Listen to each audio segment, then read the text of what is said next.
On plonge aujourd'hui dans l'une des plus grandes courses technologiques de la guerre froide, la bataille pour le tout premier vol de passagers supersoniques. Et vous allez voir, c'est une histoire d'ambition, d'espionnage, de propagande, qui s'est terminée de façon absolument tragique. C'est l'histoire du Concordisky. Alors, au cœur de cette histoire, on a deux géants, deux adversaires. D'un côté, l'icône franco-britannique, le magnifique Concorde, et de l'autre, son rival soviétique, le Tupolev Tu-144. Une confrontation qui va se jouer bien au-delà du ciel, sur le terrain politique.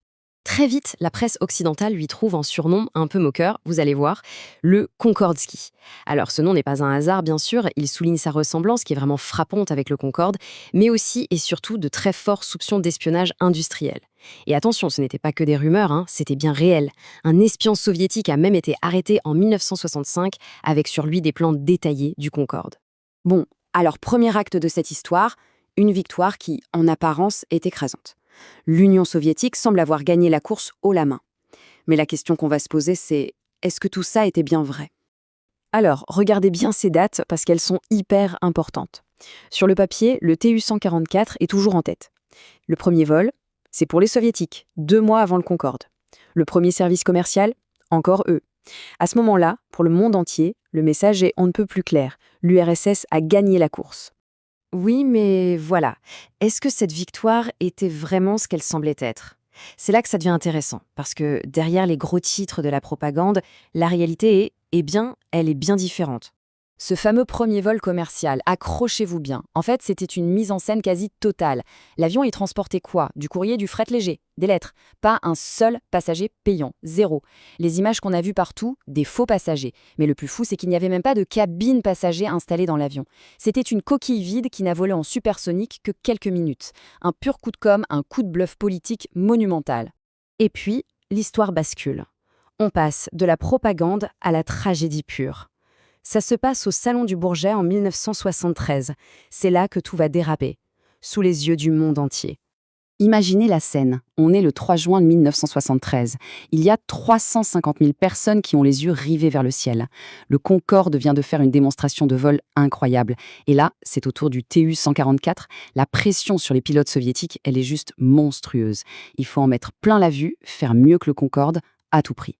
Et c'est là que le drame se noue. En quelques secondes à peine, l'avion entame une montée hyper agressive, presque à la verticale pour impressionner tout le monde. Mais arrivé à 1200 mètres, c'est la catastrophe. L'avion décroche, il part en piqué. Le pilote essaie de rattraper le coup, il tire sur le manche comme un fou pour redresser, mais la force exercée sur la structure est beaucoup trop forte. Et là, l'irréparable. L'aile gauche se brise net. L'avion se désintègre, littéralement, en plein vol. Le bilan est terrible. 14 morts. Parmi eux, évidemment, les 6 membres de l'équipage. Mais la tragédie ne s'arrête pas là. Les débris s'écrasent sur la petite ville de Goussainville. 8 personnes sont tuées au sol. 15 maisons sont pulvérisées. Une école prend feu. Heureusement, c'était un dimanche, elle était vide. C'est un cauchemar absolu. Alors, on pourrait penser qu'après un drame pareil, tout s'arrête. Eh bien non, le programme Tu-144 continue. Mais sa vie va être, pour le dire poliment, très courte et très très compliquée. Ces chiffres, ils résument tout. D'un côté, le Concorde, avec des dizaines de milliers de vols passagers à son actif. Et de l'autre, le Tu-144 avec 55 vols. 55. C'est juste incroyable comme différence. Le contraste est saisissant. Le service passager, le vrai, finit quand même par démarrer en novembre 1977. On se dit que ça y est, peut-être.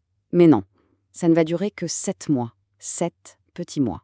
Et tout s'arrête à cause d'un nouvel accident mortel. Cette fois, ça se passe en mai 1978. C'est un vol d'essai. Une fuite de carburant provoque un incendie en plein vol. L'équipage tente un atterrissage d'urgence, mais l'avion s'écrase. 2 membres d'équipage sont tués. Et là, c'est le coup de grâce. C'est le clou final dans le cercueil du programme passager du Tu-144. Alors au final, que reste-t-il du Concordski? Quel est son héritage et qu'est-ce que son histoire nous apprend? Il y a une phrase qui résume assez bien la situation, et elle est assez dure. Elle dit que le Tu-144 a été un échec commercial et technologique encore plus énorme que son cousin franco-britannique. C'est direct, mais ça dit tout. Et quand on regarde le score final, il n'y a pas photo. Seulement 55 vols commerciaux pour le Tu-144 contre des dizaines de milliers pour le Concorde. 7 mois de service passager contre 27 ans pour son rival. Avec 2 accidents mortels, le TU-144 est devenu l'exemple à ne pas suivre, alors que le Concorde, lui, reste une icône absolue de l'aviation. Alors, la question qui reste, c'est le Tupolev Tu-144, c'était quoi au fond?